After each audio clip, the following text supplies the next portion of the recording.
Hello friends, या लेक्चरमध्ये आपल्याला बघायचं आहे human I and human I defects. Friends, human I बरोबर. आता मला सांगा, डोळा जो आहे, आपण आयला डोळा म्हणतो मराठीमध्ये बरोबर. डोळा जो आहे तो आपल्याला कशासाठी दिला असेल देवाने? हा बरोबर. कान कशासाठी दिले? ऐकण्यासाठी बरोबर. तोंड कशासाठी दिले? बोलण्यासाठी बरोबर. जीभ कशासाठी रे? चव ओळखण्यासाठी. तसा जो डोळा आहे तो डोळा कशासाठी दिलाय रे? वेगवेगळ्या वस्तूंचं आपल्याला काय करण्यासाठी? ऑब्झर्वेशन करण्यासाठी, बघण्यासाठी. समजतंय? विजिबिलिटी जी प्रोव्हाइड करण्यासाठी आपल्याला काय दिलंय रे? डोळा दिलेला आहे. आता डोळा विजिबिलिटी कशी प्रोव्हाइड करतो बघा. हा मी डोळा ड्रॉ करण्याचा प्रयत्न करतो. डोळ्यामध्ये मित्रांनो एक कॉन्व्हेक्स लेन्स असते. ओके, ह्याला आपण आय लेन्स म्हणायचं. काय म्हणायचं याला? Eye lens. Okay, eye lens मधून जो काय ऑब्जेक्ट आहे, समजा हा ऑब्जेक्ट आहे, ह्या ऑब्जेक्ट मधून, ह्या लेन्स मधून, ऑब्जेक्ट वरून जे येणारे रेज आहेत ह्या लेन्स मधून काय होतात रे? आतमध्ये येत असतात. लक्षात? बर, डोळ्याच्या पाठीमागच्या बाजूला हा जो सरफेस आहे ह्याला म्हणतात रेटिना. ह्याला काय म्हणायचं आहे? रेटिना. लक्षात? रेटिना. मग ह्या रेटिनावरती इमेज फॉर्म होत असते. Image forms on retina. Okay, मग आता हा जो ऑब्जेक्ट आहे, ह्या ऑब्जेक्ट कडून जे रे ऑफ लाईट निघणार आहे ते ह्या कॉन्व्हेक्स लेन्स मधून म्हणजेच आय लेन्स मधून रेटिनावरती फोकस्ड होत असतात. बघा, आय लेन्स मधून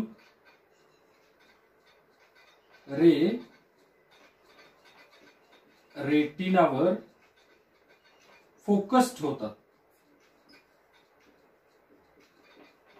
किंवा पडतात म्हणला तरी सुद्धा चालतंय बरोबर. आता तुम्हाला एक रे ऑफ लाईट मी घेऊन दाखवतो. हा समजा एक ray of light along the principal axis. आता ही जी मी आडवी लाईन ड्रॉ केलेली आहे ही ह्या आय लेन्स साठी काय होईल रे? प्रिन्सिपल ऍक्सिस झाली बरोबर. एक ray of light along the principal axis गेला, हा ह्या पॉइंटला जाऊन पडला बरोबर. आणि दुसरा जो रे ऑफ लाईट आहे मी ह्या एंड मधून घेतोय, हा ऑप्टिकल सेंटर मधून घालवतोय बरोबर. हा ऑप्टिकल सेंटर मधून गेलेला रे काय झाला रे? डेव्हिट होतो का मला सांगा? नाही होत बरोबर, सरळ निघून जातो. म्हणजे हे दोन्हीही रेज, एक इथं पडला एक इथं पडला, म्हणजे एवढ्या एरियामध्ये काय तयार झाली रे? त्या ऑब्जेक्टची इमेज फॉर्म झाली. काय तयार झाली? इमेज. लक्षात? आता मला सांगा, इमेज कशावरती तयार होते? रेटिनावरती तयार होत असते. लक्षात? आणि ह्याच्यातून ब्रेनला आपल्या सिग्नल जात असतो की ह्या ऑब्जेक्टची, पर्टिक्युलर ऑब्जेक्टची काय इमेज आहे. लक्षात? हा काय रे? ऑब्जेक्ट आहे आणि ही एवढ्या भागात इमेज फॉर्म झालेली आहे. सांगा तुम्हाला काय समजलं आतापर्यंत? हा, डोळ्यामध्ये काय असते रे? कॉन्व्हेक्स लेन्स असते. ज्या कॉन्व्हेक्स लेन्सला आपण काय म्हणतो? Eye lens. आणि त्या कॉन्व्हेक्स लेन्स मधून ऑब्जेक्ट वरून येणारे रेज काय होतात रे? रेटिनावरती इमेज फॉर्म करत असतात. इमेज जी फॉर्म होते ती कशावरती फॉर्म होते? रेटिनावरती फॉर्म होत असते. ठीक आहे. आता विचार करा, समजा हा पेन आहे, तुम्ही काय करायचं? तुमच्याकडे पेन असेल तर तुम्ही असा लांब पकडायचा बघा आणि त्या पेनकडे बघायचं. आपल्या डोळ्यावरती काय स्ट्रेन येतोय का बघायचं, ताण येतोय का बघा. आणि नंतर हळूहळू पेन जवळ आणायचा डोळ्याच्या. आता डोळ्यावरती काय स्ट्रेन येतोय का बघायचं. हा, ऑब्व्हियसली दोन वेगवेगळ्या पोझिशनला ऑब्जेक्ट असेल. लांब असेल तर ह्या ऑब्जेक्टकडे बघताना आणि जवळ आणल्यानंतर ह्या ऑब्जेक्टकडे बघताना डोळ्यावरती वेगवेगळ्या पद्धतीचा ताण येतोय. लांब असताना ताण जरा कमी येतोय बरोबर, म्हणजेच रिलॅक्स्ड. डोळा जो आहे तो कसा आहे? रिलॅक्स्ड आहे जेव्हा आपण ऑब्जेक्ट लांब ठेवून बघतोय. आणि जेव्हा आपण हा ऑब्जेक्ट डोळ्याच्या जवळ आणतो तेव्हा मात्र डोळ्यावरती स्ट्रेन येतोय बरोबर, ताण येतोय. मग हे ऍक्च्युली काय होत असतं तर मित्रांनो, ह्या डोळ्याच्या साईडला, ह्या डोळ्या, हा जो आय लेन्स आहे, ह्या आय लेन्सच्या साईडला म्हणूया आपण, आय लेन्सला सिलिअरी मसल्सने कव्हर केलेलं असतं. कशाने कव्हर केलेलं बघा? Ciliary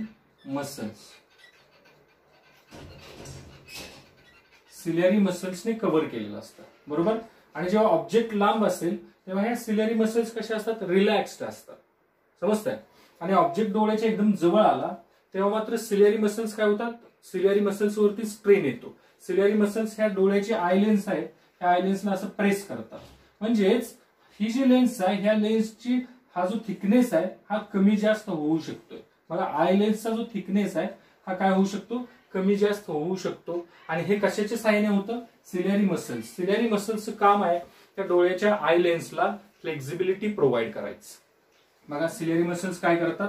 ciliary muscles provide flexibility काय करतात?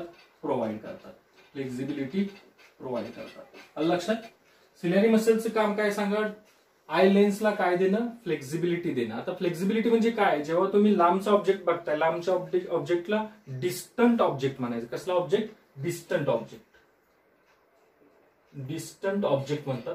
जर तुम्ही डिस्टंट ऑब्जेक्ट बघताय, लांबचा ऑब्जेक्ट बघताय, तर ह्या ज्या सिलिअरी मसल्स असतात ह्या रिलॅक्स्ड असतात. त्याच्यामुळे आपल्या डोळ्यावरती कुठलाही स्ट्रेन येत नाही. बरोबर, हा जो आय लेन्स आहे त्याच्यावरती कुठला स्ट्रेन येत नाही. आपण इझिली त्या ऑब्जेक्टकडे बघू शकतो. परंतु जेव्हा हा जो पेन आहे डोळ्याच्या जवळ आणतोय, तेव्हा ह्या ज्या सिलिअरी मसल्स आहेत, ह्या सिलिअरी मसल्स ह्या आय लेन्सला काय करतात, प्रेस करतात. आय लेन्सला काय करतात, असं प्रेस करतात. त्याच्यामुळे हा जो डोळ्याची आय लेन्स आहे ही अशी थिक होते. समजतंय, सेंटरला काय होते, थिक होते. ह्याचा अर्थ काय रे मित्रांनो, तर ह्या आय लेन्सची जी फोकल लेंथ आहे ही काय फिक्स नाही. ही कशावरती डिपेंड आहे, ऑब्जेक्टच्या पोझिशनवरती डिपेंड आहे. आणि ही फोकल लेंथ ऍडजस्ट करायचं काम कुणाचं आहे, सिलिअरी मसल्स आहे. सिलिअरी मसल्स काय करतात सांगा, adjust focal length, adjust focal length. आलं लक्षात, सिलिअरी मसलचं काम काय, फोकल लेंथ ऍडजस्ट करायची. समजलं आतापर्यंत कोणकोणते पॉइंट आहेत बघा.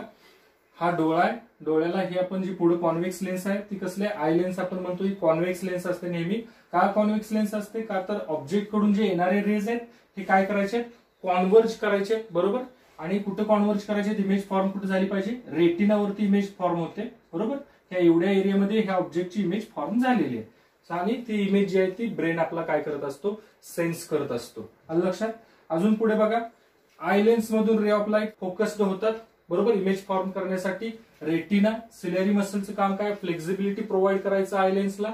बरोबर, म्हणजे थोडासा आय लेन्स आहे ती थिक थिन करणे. Depends on a position of object. Object लांब असेल तर वेगळा, ऑब्जेक्ट जवळ असेल तर वेगळा. बघा, ऑब्जेक्ट जर लांब असेल, इथे लिहून ठेवतो मी, ऑब्जेक्ट लांब असेल तर सिलिअरी मसल्स आहेत, ciliary muscles and eye lens हे कसे असतात रे, रिलॅक्स्ड असतात. आपल्या डोळ्यावरती काय ताण येतो का रे लांबचा ऑब्जेक्ट बघण्यासाठी, नाही. जर ऑब्जेक्ट जवळ असेल, ऑब्जेक्ट जवळ असेल तर मात्र ciliary muscles and eye lens कशा असतात रे, स्ट्रेनफुल असतात किंवा स्ट्रेन्ड असतात. स्ट्रेन म्हणजे ताण आलेला असतो त्यांच्यावर. समजते सगळ्यांना, काय डाऊट आहे का. आता पुढे ह्या आय बद्दल आपण बघितलं, ह्युमन आय बद्दल बघितलं. आता ह्याच्याबद्दल ह्युमन आय डिफेक्ट्स बघायचे आहेत आपल्याला पुढे जाऊन. ह्युमन आय डिफेक्ट्स बघण्याच्या अगोदर आपल्याला दोन कन्सेप्ट खूप महत्वाचे आहेत जे आपल्याला शिकल्या पाहिजेत. त्या आहेत, दोन पॉइंट आहेत, फार पॉइंट. प्रॉब्लेम मध्ये तुम्हाला जवळजवळ ऑलमोस्ट सगळ्या प्रॉब्लेम मध्ये असं पॉइंट वाईज दिलेलं असतं, फार पॉइंट किंवा नियर पॉइंट. तर फार पॉइंट म्हणजे काय मित्रांनो, मला सांगा, तुम्ही जास्तीत जास्त किती लांब बघू शकता, कोणत्या पॉइंट पर्यंत लांब बघू शकता, त्या पॉइंटला म्हणतात फार पॉइंट. जास्तीत जास्त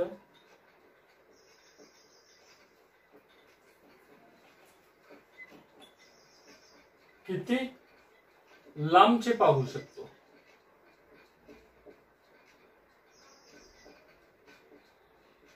तो जो पॉइंट आहे त्याला काय म्हणायचं, फार पॉइंट. ओके, जास्तीत जास्त किती लांबच्या पॉइंट पर्यंत आपण बघू शकतो त्याला काय म्हणायचं, फार पॉइंट. आता मित्रांनो, नॉर्मल ह्युमन आय साठी, फॉर नॉर्मल ह्युमन आय म्हटल्यानंतर कसला रे सांगा मला, किंवा नॉर्मल आय साठी आपण म्हणूया नॉर्मल आय और नॉर्मल आय. नॉर्मल आय म्हणजे कसला रे, ज्या डोळ्यामध्ये कुठलाही डिफेक्ट नाही, ज्या डोळ्याला कुठलाही त्रास नाही किंवा आजार नाही. आलं लक्षात, तो डोळा निरोगी डोळा आहे. बरोबर, नॉर्मल आय साठी हा जो फार पॉइंट आहे, हा फार पॉइंट असतो इन्फिनिटी. फार पॉइंट काय असतो रे, इन्फिनिटी असतो, लक्षात ठेवा. मग ह्याचा अर्थ काय, समजा हा जर नॉर्मल ह्युमन आय असेल, समजतंय का बघा, आणि हा प्रिन्सिपल ऍक्सिस आहे आणि ऑब्जेक्ट कुठे आहे, इन्फिनिटी वरती ठेवलेला आहे. समजता, ऑब्जेक्ट कुठे आहे सांगा, इन्फिनिटी वरती ठेवलेला आहे. का बरं, नॉर्मल आय साठी फार पॉइंट काय सांगा, इन्फिनिटी आहे. आणि फार पॉइंट म्हणजे काय, जास्तीत जास्त किती लांबचे बघू शकतो. हे थोडक्यात तुमच्या डोळ्याला जर कुठलाही डिफेक्ट नसेल तर तुम्ही इन्फिनिटी वरील सुद्धा ऑब्जेक्टला काय करू शकता, तुम्ही बघू शकता. आलं लक्षात, म्हणजे तुमच्या डोळ्यासाठी फार पॉइंट काय झाला, इन्फिनिटी झाला. बरोबर, परंतु तुमचा डोळा कसा पाहिजे, नॉर्मल पाहिजे. फार पॉइंट म्हणजे काय, किती लांबचं बघू शकतो. आता नॉर्मल आय साठी ऑब्जेक्ट कुठे आहे? ऑब्जेक्ट आहे इन्फिनिटी वरती आणि इन्फिनिटी वरून ऑब्जेक्ट कडून हे इन्सिडेंट रे आले 3. बरोबर. आता तुम्हाला माहित आहे जर incident ray parallel to principal axis असतील तर ते इमेज कुठे फॉर्म करतात रे? फोकस वरती फॉर्म करतात. लक्षात म्हटल्यानंतर आता इथं जी इमेज फॉर्म होते ती कुठे फॉर्म होते सांगा? इमेज फॉर्म होते रेटिनावरती. इथे इमेज फॉर्म झाली. लक्षात. मला सांगा इथून ते इथपर्यंत डिस्टन्स किती असणार आहे? फोकल लेंथ असणार आहे. लक्षात. मग हा कोणता पॉइंट असणार आहे? फोकस पॉइंट असणार आहे. समजलं. कारण ऑब्जेक्ट इन्फिनिटी वरती असताना ज्या पॉइंटला रे ऑफ लाईट कॉन्व्हर्ज होतात एकत्र येतात त्या पॉइंटला आपण फोकस म्हणतो. बरोबर. मग इथं हे रे ऑफ लाईट कुठे कॉन्व्हर्ज झाले? रेटिनावरती झाले. म्हणजे फोकस कुठे असणार आहे? रेटिनावरती असतो. लक्षात. नॉर्मल ह्युमन आय साठी जर ऑब्जेक्ट इन्फिनिटी वरती असेल तर फोकस कुठे असतो? रेटिनावरती असतो. लक्षात. बरं. आता पुढे जाऊया. आता फार पॉइंट बघत असताना इथं जसं मी सांगितलं ऑब्जेक्ट लांब असेल तर सिलिअरी मसल्स आणि आय लेन्स हे कसे असतात? रिलॅक्स्ड असतात. तसंच इथं फार पॉइंट हा सुद्धा लांबचाच पॉइंट आहे म्हटल्यावर ciliary muscles and eye lens हे कसे येणार आहेत? रिलॅक्स्ड असणार आहे. लक्षात. हा शब्द लक्षात ठेवा. रिलॅक्स्ड म्हटल्यानंतर आय लेन्स किंवा सिलिअरी मसल्स रिलॅक्स्ड आहेत ह्याचा अर्थ ऑब्जेक्ट कुठं कोणता ऑब्जेक्ट कुठला ऑब्जेक्ट बघताय तुम्ही? इन्फिनिटी वरला ऑब्जेक्ट बघत असताय. लक्षात. ठीक आहे. आता दुसरा एक पॉइंट बघावा लागतो प्रॉब्लेम सॉल्व्ह करताना. तो आहे नियर पॉइंट. कोणता पॉइंट? Near point. बरोबर. आता जसं लांबचं जास्तीत जास्त किती लांबचं बघू शकतोय तसंच कमीत कमी किती जवळचं बघू शकता त्याला काय म्हणायचं? Near point. कमीत कमी किती जवळचं बघू शकता तुम्ही? कमीत कमी किती जवळचे पाहू शकतो? कमीत कमी किती जवळचे पाहू शकतो त्याला काय म्हणायचं मला सांगा? नियर पॉइंट म्हणायचं. लक्षात. बर. फॉर नॉर्मल आय साठी हा जो नियर पॉइंट असतो मित्रांनो हा नियर पॉइंट असतो लक्षात ठेवायचं 25 सेंटीमीटर. नियर पॉइंट किती असतो? 25 सेंटीमीटर असतो. डोळा नॉर्मल असेल तर नियर पॉइंट म्हणजे तुम्ही कमीत कमी 25 सेंटीमीटर वरला काय करू शकता? बघू शकता क्लिअरली. लक्षात. पुढे ह्याच डिस्टन्सला 25 सेंटीमीटरला डिस्टन्स ऑफ डिस्टिंक्ट विजन असं म्हणतात. Distance of distinct vision DV आणि D कॅपिटल D ने रिप्रेझेंट करत असतात. बघा ह्याच डिस्टन्सला काय म्हणत असतात? Distance of distinct vision. लक्षात. तुम्हाला जर प्रॉब्लेम मध्ये सांगितलंय डिस्टन्स ऑफ डिस्टिंक्ट विजन वरती ऑब्जेक्ट ठेवलाय त्यानंतर किती डिस्टन्स वरती ठेवलाय लक्षात ठेवायचं? 25 सेंटीमीटर वरती. आता बघा हा ह्युमन आय आहे. बरोबर. हा प्रिन्सिपल ऍक्सिस आहे आणि ऑब्जेक्ट इथं ठेवलाय मी समजा पॉइंट ऑब्जेक्ट आहे तो. बरोबर. किती वरती रे? 25 सेंटीमीटर वरती मी ठेवलेला ऑब्जेक्ट. आता ह्याची इमेज कशी फॉर्म होते बघा. हा एक रे ऑफ लाईट गेला. हा अलॉंग द प्रिन्सिपल ऍक्सिस गेला तो डायरेक्ट गेला. बरोबर. हा एक रे ऑफ लाईट गेला आफ्टर रिफ्रॅक्शन इथं गेला. हा दुसरा एक रे ऑफ लाईट आला आफ्टर रिफ्रॅक्शन इथं आला. म्हणजे हे तिन्ही रेज बरोबर एका पॉइंटला काय झाले रे? कॉन्व्हर्ज झाले. बरोबर. त्याच पॉइंटला आपण काय म्हणतो? इमेज फॉर्म झाली. काय झाले रे? इमेज फॉर्म झालेले. लक्षात. काय डाऊट आहे का? ठीक आहे. मग आता एक गोष्ट मला तुम्ही सांगायचं आहे की जर नॉर्मल ह्युमन आय असेल तर फार पॉइंट किती आहे सांगा? इन्फिनिटी आहे. म्हणजेच इन्फायनाइट डिस्टन्स वरती ठेवलेला ऑब्जेक्ट सुद्धा तुम्ही काय करू शकता? बघू शकता. बरोबर. इमेज रेटिनावरती फॉर्म होणार आहे. आणि नियर पॉइंट किती आहे? 25 सेंटीमीटर वरती.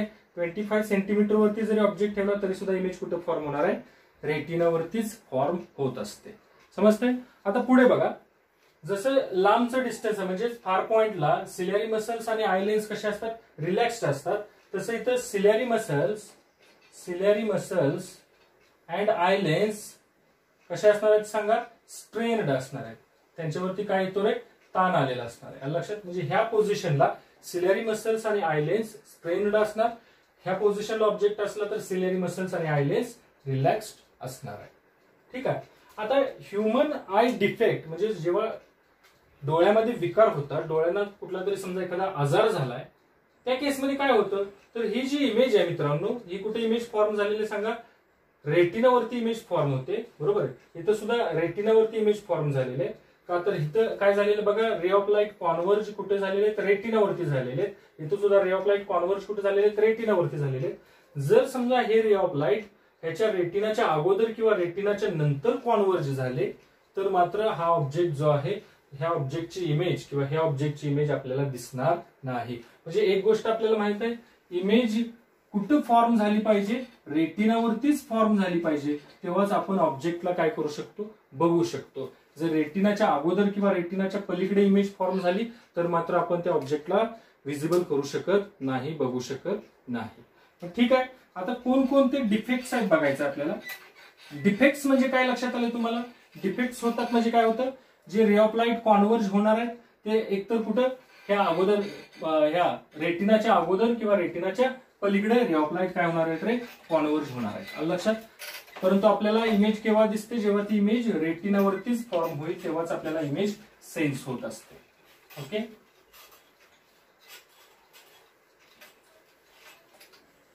आता पुढे जायचं आहे, डिफेक्ट्स इन आय किंवा आय डिफेक्ट्स. आय डिफेक्ट्स हे आपल्याला डिटेलमध्ये बघायचं आहे. बेसिकली 4 प्रकारचे डिफेक्ट्स डोळ्यामध्ये असतात, 4 प्रकारचे रोग म्हणूया आपण डोळ्याला होतात.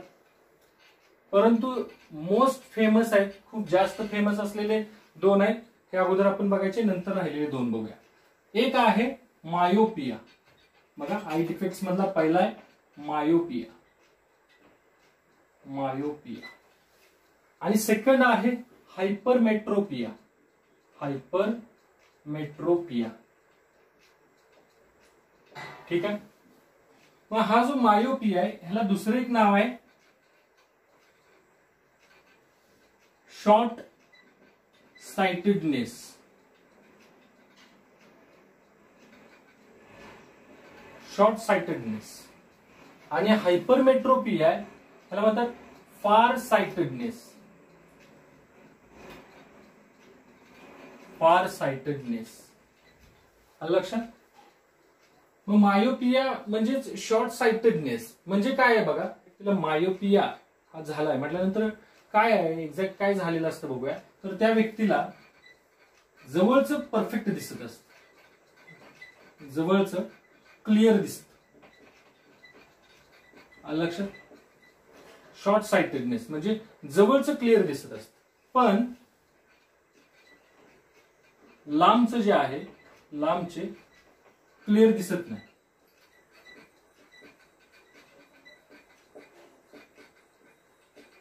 आलं लक्षात. समजलं. म्हणजे जवळ जर एखादी वस्तू असेल तर बघ त्यांना त्या व्यक्तीला दिसते, परंतु जर लांब नेली वस्तू तर मात्र त्या व्यक्तीला दिसत नाही, क्लिअर दिसत नाही. हायपरमेट्रोपियामध्ये त्याच्या उलट लिहायचं आहे. हायपरमेट्रोपिया म्हणजे काय, एखादी वस्तू जर लांब असेल तर मात्र दिसते, जवळ आणली की दिसत नाही.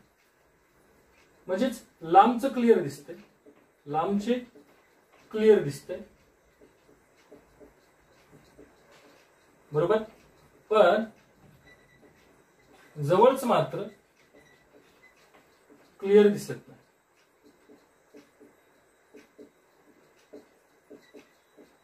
त्याला काय म्हणायचं, फार साइटेडनेस म्हणजेच हायपरमेट्रोपिया. समजलं. बघा आपण कम्पॅरेटिव्हली बघतोय, लक्षात ठेवा.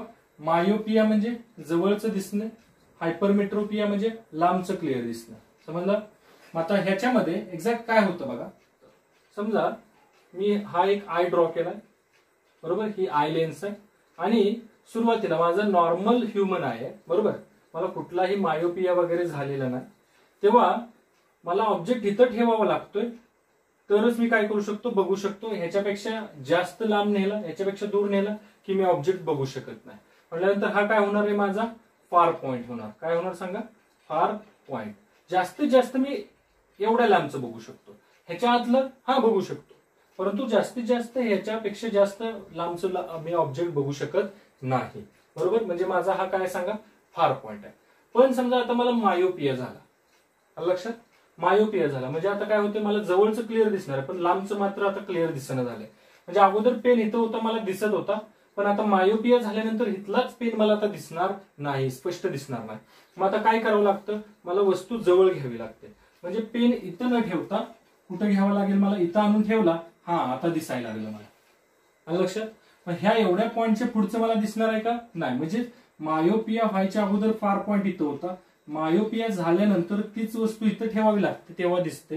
म्हणजे फार पॉईंट इथं आला, बरोबर, फार पॉईंट इथं आला, बरोबर. म्हणजे हा फार पॉईंट कसा होता रे, बिफोर किंवा नॉर्मल म्हणूया, बरोबर, नॉर्मल, डोळा नॉर्मल असताना. आणि हा फार पॉईंट काय रे, मला काय झाल्यानंतर, मायोपिया झाल्यानंतरचा फार पॉईंट. मग मला सांगा इथं जो फार पॉईंट आहे तो काय झाला, लांब गेला का जवळ आला? अगदी बरोबर आहे, फार पॉईंट जवळ आलेला आहे. लक्षात, डोळ्याच्या जवळ आलेला. इथं लिहून ठेवूया, फार पॉईंट काय होतो, जवळ येतो. सेकंड पॉईंट आहे याच्यामधला, फार पॉईंट जो आहे, फार पॉईंट डोळ्याच्या जवळ येतो, जवळ येतो. आलं लक्षात? ठीक आहे. कारण लांबचं क्लिअर दिसत नाही म्हटल्यानंतर आता काय करावं लागतं, वस्तू जवळ घ्यावी लागते डोळ्याच्या, तेव्हा आपल्याला दिसणार. म्हणजे फार पॉईंट जो आहे तो जवळ येतो, कमी होतो असं म्हणूया. फार पॉईंट काय होतो, कमी होतो. फार पॉईंट काय होतो, कमी होतो. आलं लक्षात? जवळचं मात्र क्लिअर दिसतं. म्हणजेच नियर पॉइंट मात्र ठीक असतो, पण नियर पॉइंट ठीक असतो तो. आलं लक्षात? नियर पॉइंट मात्र कसा असतो, ठीक असतो. आता ह्याच्यात बघा काय होतं, समजा माझा अगोदर नॉर्मल आहे, कुठलाही त्रास झालेला नाही, त्या केसमध्ये मी कमीत कमी किती जवळचं बघू शकतो, इथं, बरोबर. इथं ठेवला 25 सेंटीमीटर वरती ठेवला, बरोबर, की मला पेन तो दिसतोय, बरोबर. काय डाऊट आहे, म्हणजे कमीत कमी मी एवढ्या जवळचं बघू शकतो. परंतु आता मला काय झालं, हायपरमेट्रोपिया झालाय, बरोबर. माझ्या डोळ्यांना कशाचा त्रास झाला, हायपरमेट्रोपियाचा त्रास झाला. म्हणजे आता वस्तू काय, आता मला लांबचं क्लिअर दिसतंय पण जवळचं क्लिअर दिसणार. म्हणजे वस्तू जवळ आली की मला मात्र आता क्लिअर दिसणं झालं. मग वस्तू काय केली पाहिजे, लांब नेली पाहिजे.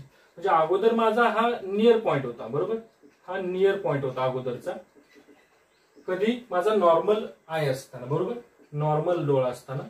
परंतु जेव्हा हायपरमेट्रोपिया होईल तेव्हा तिथंच ठेवलेला पेन मला आता दिसतोय का, नाही, कारण जवळचं क्लिअर दिसत नाही हायपरमेट्रोपियामध्ये. आता काय करावं लागतो, पेन लांब धरावा लागतो. म्हणजे हाच पेन इथं ठेवावा लागेल, तेव्हाच मला काय दिसेल, त्या पेनची इमेज तयार झालेली दिसेल.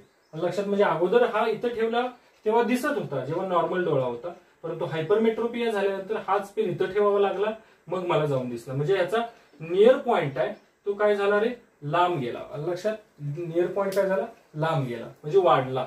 लक्षात? परंतु याचा फार पॉइंट मात्र कसा असतो, ठीक असतो. फार पॉइंट ओके असतो. इथे लिहूया आपण, नियर पॉइंट जो आहे, नियर पॉइंट वाढतो. काय होतो रे, नियर पॉइंट वाढतो म्हणजे लांब जातो, लक्षात ठेवा. पण फार पॉइंट जो आहे, फार पॉइंट ठीक आहे, ओके असतो. समजलं? बघा परत एकदा, फार पॉइंट म्हणजे काय, जास्तीत जास्त किती डिस्टन्स वरती आपण बघू शकतो त्याला आपण फार पॉइंट, आणि नियर पॉइंट म्हणजे कमीत कमी किती डिस्टन्स वरती बघू शकतो त्याला आपण नियर पॉइंट म्हणतो. लक्षात? ठीक. मायोपियामध्ये फार पॉइंट कमी होतो पण नियर पॉइंट ठीक असतो. हायपरमेट्रोपियामध्ये नियर पॉइंट वाढतो पण फार पॉइंट मात्र कसा असतो, ठीक असतो. काय डाऊट आहे का बघा. आता एक्झॅक्ट मायोपिया झाला म्हणजे काय होतं बघूया, विचार करूया आपण. समजा हा एक डोळा आहे आणि ह्या डोळ्याची आय लेन्स आहे, ओके. आणि अगोदर ऑब्जेक्ट इन्फिनिटी वरती होता नॉर्मल ह्युमन आय साठी, तेव्हा काय होत होतं, इमेज ह्या रेटिनावरती फॉर्म होत होती. परंतु आता ऑब्जेक्ट इन्फिनिटी वरती जरी असेल तरी सुद्धा हे जे रे ऑफ लाईट आहे, हे रे ऑफ लाईट रेटिनावरती कॉन्व्हर्ज न होता, म्हणजे ह्या पॉइंटला कॉन्व्हर्ज न होता, थोडेसे अगोदर होतात, म्हणजे ह्या पॉइंटला असे एकत्र येतात, बरोबर. आणि इमेज जी आहे ती इमेज इथं फॉर्म होते. रेटिनावरती फॉर्म झाली का मला सांगा इमेज, नाही. समजलं? रेटिनावरती इमेज फॉर्म झाली नाही, रेटिनाच्या अगोदर इमेज फॉर्म झाली. आलं लक्षात? आता आपल्याला हे ह्या ऑब्जेक्टची, ऑब्जेक्ट जो इन्फिनिटी वरती आहे त्या ऑब्जेक्टची इमेज दिसेल का, दिसणार नाही. इमेज दिसण्यासाठी कुठे फॉर्म व्हावी लागणार आहे, रे ऑफ लाईट कुठे कॉन्व्हर्ज होणं गरजेचं आहे, रेटिनावरती कॉन्व्हर्ज होणं गरजेचं आहे. म्हणजे मायोपिया होतो म्हणजे एक्झॅक्ट काय होतं, तर लांबचा जो ऑब्जेक्ट आहे, लांबच्या ऑब्जेक्ट कडून जे येणारे रे ऑफ लाईट आहे ते रेटिनावरती कॉन्व्हर्ज न होता, एकत्र न येता त्याच्या रेटिनाचे थोडेसे अगोदर कॉन्व्हर्ज होत असतात. म्हणजेच इथे लिहूया रे ऑफ लाईट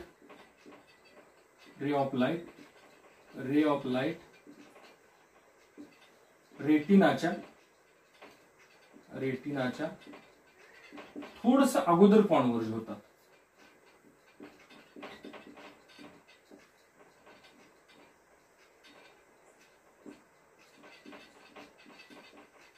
समजलं? रे ऑफ लाईट रेटिनाच्या अगोदर कॉन्व्हर्ज होतात.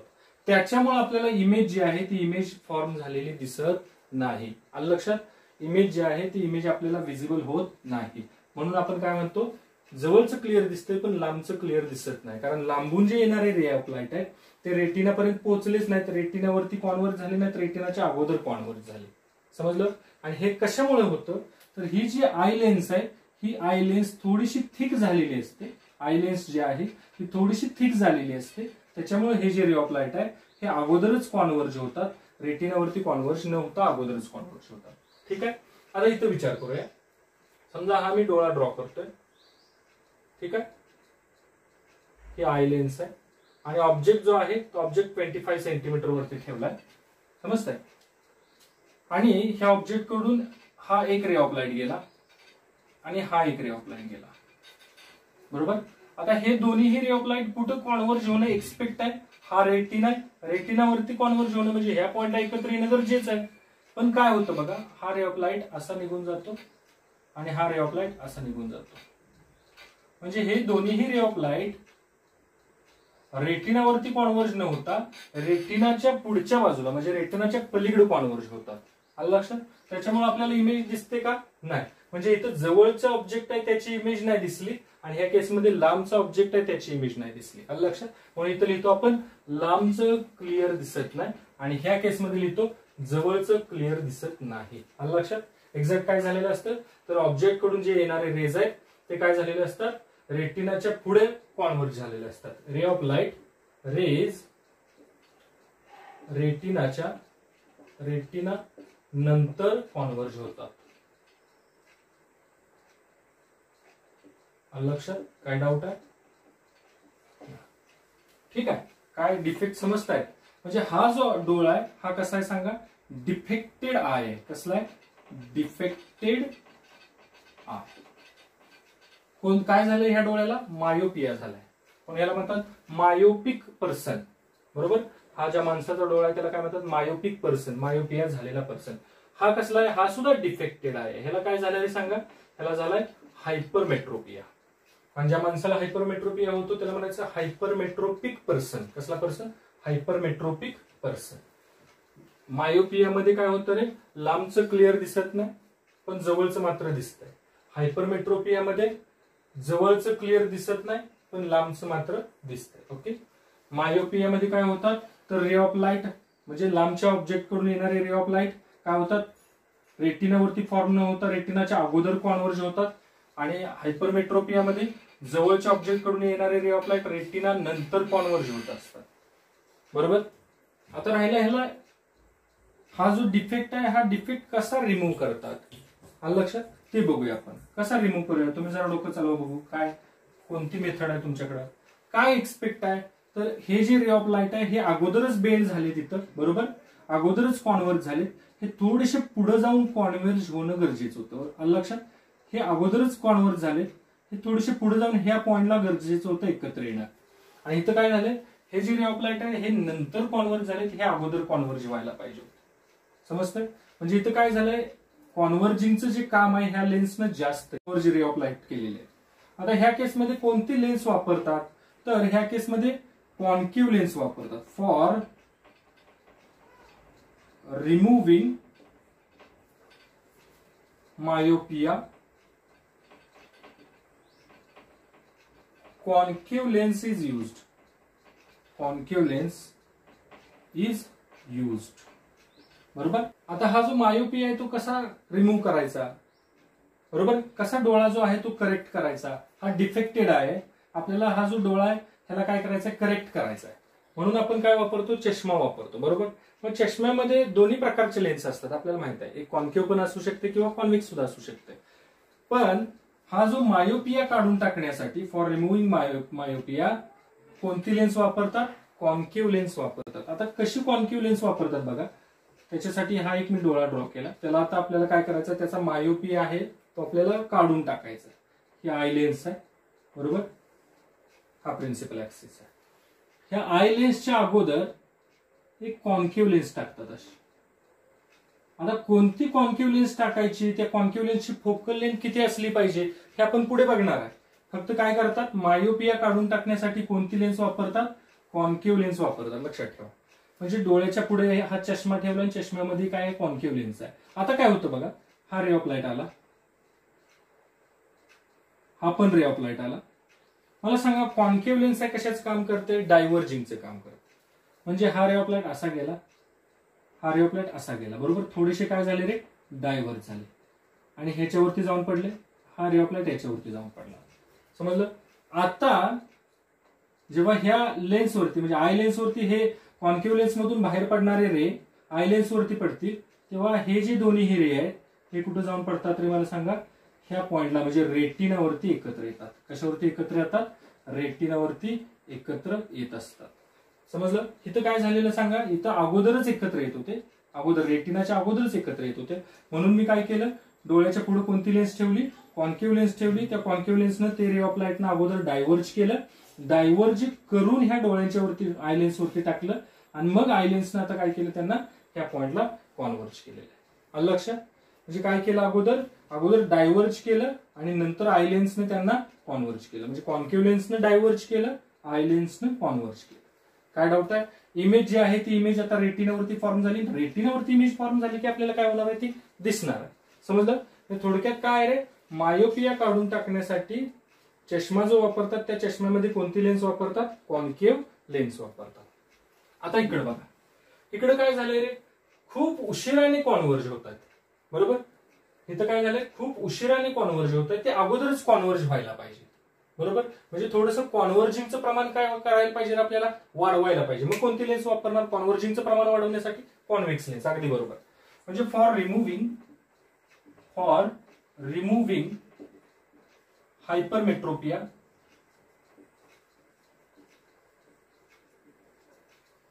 Convex lens is used. कोणती लेन्स, कॉन्व्हेक्स लेन्स वापरतात. आता कसं होतं बघा, समजा हा डोळा आहे, ह्या डोळ्याची आय लेन्स आहे ओके, आणि ह्या आय लेन्सच्या समोर एक कॉन्व्हेक्स लेन्स ठेवली. समजलं. हे खूप उशिराने कॉन्व्हर्ज होतात, आपल्याला अगोदरच कॉन्व्हर्ज करायचं म्हणजे कॉन्व्हर्जिंगचं प्रमाण वाढवायचं, कॉन्व्हर्जिंगची ताकद वाढवायची, म्हणून अजून एक आपण कॉन्व्हर्जिंग लेन्स टाकलेले. आता काय होतं बघा, हा जो रे ऑफ लाईट आहे ह्या ऑब्जेक्ट कडून आला, ह्या ऑब्जेक्ट कडून आला बरोबर, ह्या ऑब्जेक्ट कडून हे दोन्ही रे ऑफ लाईट निघले. ही लेन्स आहे पहिली, ही अगोदर कॉन्व्हर्ज करणार आणि अगेन ही परत एकदा कॉन्व्हर्ज करणार आणि रे ऑफ लाईट जे आहे ते रे ऑफ लाईट कोणत्या पॉइंटला एकत्र येणार, या पॉइंटला एकत्र येणार. समजलं. म्हणजे इथं डबल कॉन्व्हर्जिंग झालं. इथं काय होत होतं रे, कॉन्व्हर्जिंग पटकन होत होतं, लवकर कॉन्व्हर्ज होत होतं, म्हणून आपण अगोदर काय केलं, डायव्हर्ज केलं आणि नंतर कॉन्व्हर्ज केलं. इथं काय होत होतं, कॉन्व्हर्जिंग उशिरा होत होतं, म्हणून आपण कॉन्व्हर्जिंगचं प्रमाण थोडंसं वाढवलं बाय रिप्लेसिंग किंवा बाय युझिंग कॉन्व्हेक्स लेन्स, काय डाऊट आहे का बघा. ठीक. आता मात्र इमेज जी फॉर्म झालेली आहे ती इमेज कशावरती फॉर्म झाली, रेटिनावरती फॉर्म झाली आणि मग आपल्याला ती इमेज काय होणार आहे, सेन्स होणार आहे. काय डाऊट आहे का. म्हणजे जेव्हा माणसाला मायोपिया होतो, परत एकदा मी काय करतो बघा, समराईज करतो, रिवाइज करतो. जेव्हा माणसाला मायोपिया होतो म्हणजे त्या माणसाला जवळचं क्लिअर दिसतं परंतु मात्र लांबचं क्लिअर दिसत नाही. मग त्या केसमध्ये काय झालेलं असतं, तर फार पॉइंट जो आहे तो कमी झालेला असतो. फार पॉइंट आहे म्हणजे अगोदर एवढ्या लांबचं दिसत होतं, आता एवढ्याच लांबचं दिसतंय. म्हणजे अगोदर एवढा फार पॉइंट होता, आता एवढा फार पॉइंट आहे. लक्षात. म्हणजे फार पॉइंट कमी होतो पण नियर पॉइंट मध्ये कुठलाही चेंज होत नाही. लक्षात. म्हणजे काय होत असतं, समजा लांबच्या ऑब्जेक्ट कडून येणारी रे आहे ते अगोदरच कॉन्व्हर्ज होत असतात, का तर लेन्स काय झालेली असते, थोडीशी थिक झालेली असते, आय लेन्स थोडीशी जाड झालेली असते, त्याच्यामुळे अगोदरच रे ऑफ लाईट कॉन्व्हर्ज होतात आणि ती जी इमेज आहे ती इमेज रेटिनावरती न फॉर्म झाल्यामुळे आपल्याला तो ऑब्जेक्ट दिसत नाही. रे ऑफ लाईट रेटिनाच्या अगोदर कॉन्व्हर्ज होतात. मग आता हा जो आहे मायोपिया काढून टाकण्यासाठी आपण काय करतो, लेन्स वापरतो. कोणती लेन्स, कॉन्केव्ह लेन्स, जी काय करते, अगोदर रे ऑफ लाईटना डायव्हर्ज करते, डायव्हर्ज करून ह्या आय लेन्स वरती रे ऑफ लाईट ना टाकते आणि मग मात्र हे आय लेन्स काय करते, त्यांना कॉन्व्हर्ज ह्या पॉइंटला करत असते. समजलं? काय डाऊट आहे का? आता दुसरा आहे हायपरमेट्रोपिया. त्यालाच आपण काय फार साइटेडनेस म्हणतो. या केसमध्ये काय होतं रे बघा, लांबचं क्लिअर दिसतंय, लांबची वस्तू क्लिअर दिसते, परंतु जवळची वस्तू मात्र क्लिअर दिसेना. अगोदर एवढ्या जवळची वस्तू दिसत होती, परंतु आता ती वस्तू तेवढ्याच पॉइंटला ठेवून दिसेना झाल्या, म्हणून एवढ्या लांब न्यायला लागते. लक्षात? म्हणजे अगोदर एवढ्या जवळची दिसते, आता एवढ्या जवळची न्यावी लागते. म्हणजे जो नियर पॉइंट आहे तो काय झाला, अगोदर इथे होता आता इथे गेला, म्हणजे वाढला. पण फार पॉइंट आहे तो मात्र कसा आहे, चेंज होत नाही, तो ठीक असतो. समजलं? मग आता डिफेक्टेड आहे म्हणजे काय होतं एक्झॅक्ट बघा, हा ऑब्जेक्ट आहे, ऑब्जेक्ट करून रे ऑफ लाईट झाले, ह्याची जी कॉन्व्हर्जिंग पॉवर आहे आय लेन्सची ती कमी झालेली असते या केसमध्ये. इथं लक्षात ठेवा, हायपरमेट्रोपियामध्ये आय लेन्सची कॉन्व्हर्जिंग पॉवर कमी होते. इथं लिहितो मी, मायोपियामध्ये आय लेन्सची, मायोपियामध्ये in myopia converging power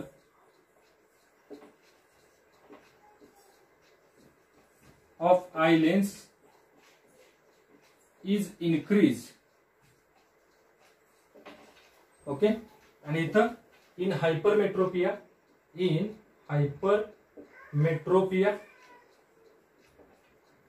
converging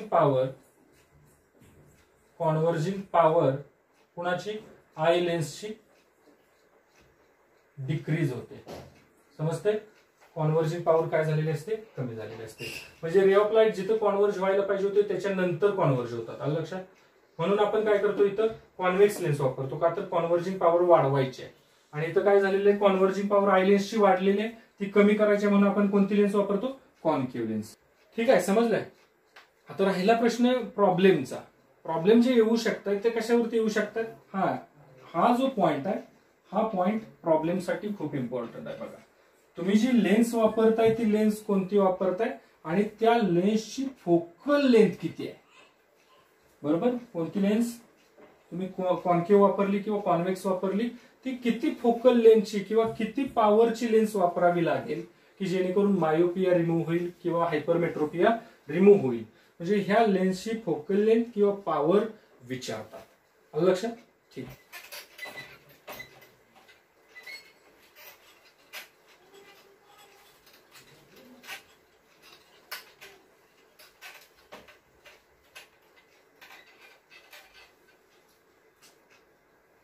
बघा, मायोपिया आणि हायपरमेट्रोपिया, त्याला काय म्हणायचं आहे, त्याच्यामध्ये मायोपियामध्ये short sightedness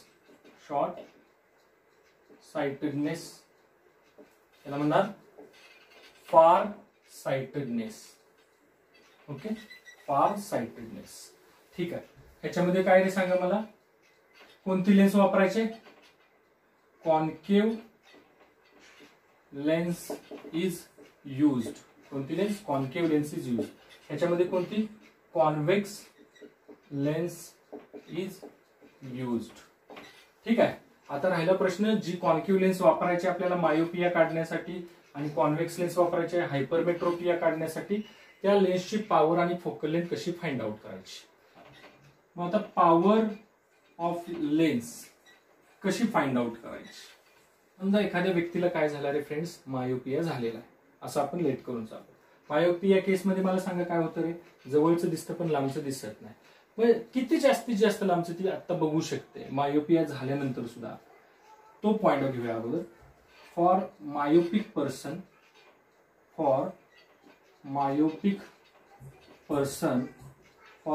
person let x be the far point. X हा काय रे, फार पॉइंट आहे असं आपण धरून चालू. म्हणजे काय रे, मायोपिया झालेला माणूस एक्स डिस्टन्स पर्यंतच बघू शकतोय आता. लक्षात. For myopic person x be the far point, then power of कोणती लेन्स लागणार आहे आपल्याला, concave lens is equal to, बघा काय लिहून ठेवतोय मी, -100 अपॉन एक्स. -100 अपॉन एक्स हा फॉर्म्युला लक्षात ठेवायचा.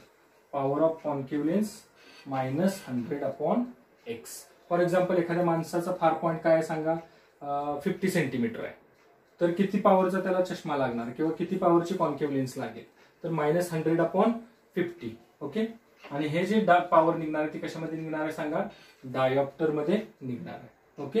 अँड फोकल लेंथ किती निघणार आहे, फोकल लेंथ असणार आहे जेवढा त्याचा फार पॉईंट असतो तेवढीच फोकल लेंथ फक्त काय लिहायची, निगेटिव्ह. फार पॉईंट किती आहे, x आहे, फोकल लेंथ काय येणार आहे, -x येणार आहे. काय डाऊट आहे का बघा. पुढे समजा एखाद्या माणसाचा आता विचार करा, हायपरमेट्रोपिया झालाय. हायपरमेट्रोपियामध्ये कोणती लेन्स वापरतात, कॉन्व्हेक्स लेन्स. मग त्या कॉन्व्हेक्स लेन्सची पॉवर कशी फाइंड आउट करायची, पॉवर ऑफ लेन्स कशी फाइंड आउट करायची बघा. समजा एखादी व्यक्ती x सेंटीमीटर पर्यंतच बघू शकते, आता तिला काय झालं, हायपरमेट्रोपिया झालाय आणि 1 सेंटीमीटर पर्यंतच बघू शकते. समजतंय, त्याच्या अगोदरच बघू शकत नाही. म्हणजे तिचं काय झालं रे, 1 सेंटीमीटर हा काय झाला, तिचा नियर पॉइंट झाला. For hypermetropic person let x be the near point. x हा काय नियर पॉइंट आहे. Then power of convex lens कोणती वापरणार आहे आपण, कॉन्व्हेक्स लेन्स वापरणार. पॉवर ऑफ कॉन्व्हेक्स लेन्स लक्षात ठेवायचं. 4 एकदम ट्रिक आहे, 4 - 100/x. 4 - 100/x. ओके. कशामध्ये निघणार आहे, डायोप्टर मध्ये निघणार आहे. ओके. आता ह्या पॉवरचा रेसिप्रोकल घेतला की काय मिळणार आहे, फोकल लेंथ मिळणार आहे. समजलं. समजा एखाद्या व्यक्तीला मायोपिया झालाय, म्हणजे त्याला जवळचं क्लिअर दिसतंय परंतु लांबचं क्लिअर दिसणं झालंय. ओके. मग त्याचा फार पॉईंट काय आहे आत्ताचा, तर x आहे, बरोबर. मग आपल्याला किती पॉवरची लेन्स लागणार आहे, तर -100/x डायोप्टर. समजा एखादी व्यक्ती आहे, तिला हायपरमेट्रोपिया झालाय, म्हणजे तिला लांबचं क्लिअर दिसतंय पण जवळचं क्लिअर दिसणार. मग आता तिचा किती नियर पॉइंट आहे, आता किती जवळचं दिसतंय आता सुरुवातीला, तर x डिस्टन्स वरली दिसतंय, बरोबर. मग पॉवर ऑफ कॉन्व्हेक्स लेन्सची आपल्याला लागणार आहे, कॉन्व्हेक्स लेन्स तिची पॉवर किती असणार, 4 - 100/x डायोप्टर. ओके. अजून एक ट्रिक आहे तुम्हाला देतोय बघा, जी प्रॉब्लेम सॉल्व्ह करण्यासाठी खूप महत्वाची आहे.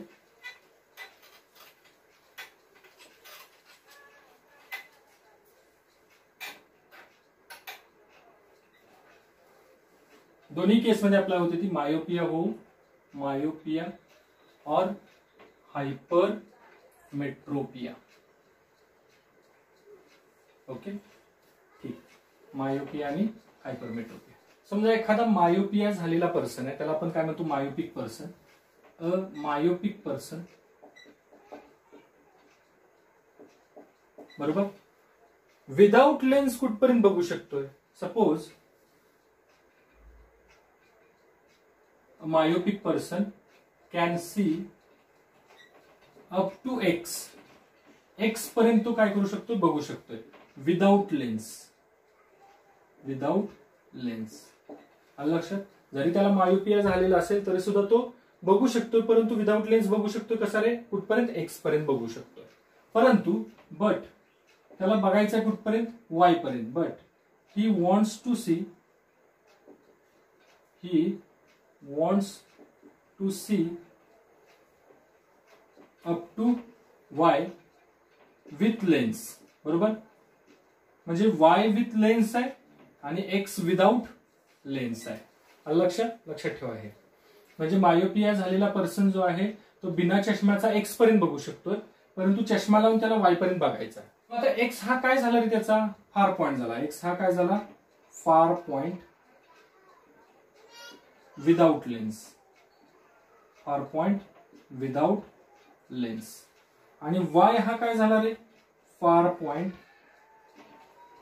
With lens. समजलं. म्हणजे लेन्स न लावता तो कुठपर्यंत बघू शकतोय, x पर्यंत, आणि लेन्स लावून तो कुठपर्यंत बघणार आहे, y पर्यंत. समजलं. y ला आपण म्हणणार far point with lens. Then पॉवरचा फॉर्म्युला बघा काय लिहितोय मी, x - y/xy इंटू 100. लक्षात. एकदम शॉर्टकट फॉर्म्युला आहे हा. काय बघा, जर x हा काय असेल, फार पॉइंट विदाउट लेन्स, आणि y हा काय असेल, फार पॉइंट विथ लेन्स, तर हा फॉर्म्युला वापरायचा पॉवर कॅल्क्युलेट करण्यासाठी x - y/xy इंटू 100. हा फॉर्म्युला असा लिहूया, power is equal to x म्हणजे काय, far point far point without lens minus far point with lens. थोडक्यात without minus with upon without into with करा. Without into with. समजलं. आता एक्झाम्पल बघा ह्याचं. इंटू काय करायचं आहे रे, समजलं, 100 करायचं. 100 करायला विसरायचं नाही. एक्झाम्पल बघा. समजा एखादा माणूस 10 सेंटीमीटर पर्यंत बघू शकतोय विदाउट लेन्स. आता हे तुम्हाला प्रॉब्लेम मध्ये सांगणार नाही की विदाउट लेन्स आहे, परंतु असं सांगतील मायोपिक पर्सन आहे. मायोपिक पर्सन आहे, तो काय करू शकतो, 10 सेंटीमीटर पर्यंत बघू शकतो. परंतु but he wants to see up to 20 centimetre. Then find power. आता मला सांगा आता कुठपर्यंत बघू शकतो तो 10 सेंटीमीटर. त्याला बघायचा कुठपर्यंत 20. बरोबर. म्हणजे आता तो 10 सेंटीमीटर पर्यंत विदाउट लेन्स बघतोय आणि विथ लेन्स त्याला कुठपर्यंत बघायचं आहे 20 सेंटीमीटर. म्हणजे काय येणार without minus with 10 minus 20 upon 10 into 20 into काय येणार रे 100 येणार. किती येणार सांगा 10 मायनस 20 मायनस 10 अपॉन किती येणार आहे 200 इंटू किती रे 100. हे 0 कॅन्सल झाले. पॉवर इज इक्वल टू किती येणार -5 डायोप्टर. समजलं. आता सेम कन्सेप्ट इकडे सुद्धा अप्लाय करू शकतो आपण.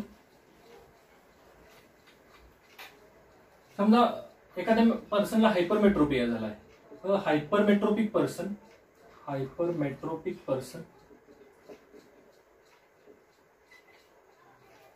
कुठपर्यंत बघू शकतोय, can see up to x without lens and wants to see up to y with lens. Okay. मग आता मला सांगा हायपरमेट्रोपिक पर्सन जो आहे त्याचा कोणता पॉइंट चेंज होतोय रे, कोणता पॉइंट चेंज होतो मला सांगा, नियर पॉइंट चेंज होतो. म्हणून नियर पॉइंट एक्स हा काय झाला इथं सांगा, x is equal to near point without lens आहे. ओके. आणि y हा काय झाला रे, नियर पॉइंट विथ लेन्स झाला. ओके. देअरफॉर मग पॉवर इज इक्वल टू किती लिहिणार सांगा, सेम फॉर्म्युला अप्लाय करायचा, x minus y upon x y into 100. Okay. फक्त इथं फार पॉइंट येणार आहे आणि इथं काय येणार आहे नियर पॉइंट. ओके. थोडक्यात फार पॉइंटची सबट्रॅक्शन अपॉन फार पॉइंटचं मल्टिप्लिकेशन इंटू 100. इथं नियर पॉइंटची सबट्रॅक्शन अपॉन नियर पॉइंटचं मल्टिप्लिकेशन इंटू 100. ओके. ठीक आहे. मग पॉवर इज इक्वल टू काय ना सांगा, कोणता point, near point without lens minus near point with lens upon near point without into near point with. समजलं. इंटू काय येणार रे 100 येणार. डायोप्टर मध्ये पॉवर निघेल. तर हे जी ट्रिक तुम्हाला दिलेली आहे ही ट्रिक आता थोडीशी तुम्हाला विचित्र वाटणार आहे, थोडंसं कन्फ्युजन होणार आहे, परंतु आपण जेव्हा प्रॉब्लेम सॉल्व्ह करू तेव्हा तुम्हाला हे एकदम इझी अप्लाय करता येणार आहे.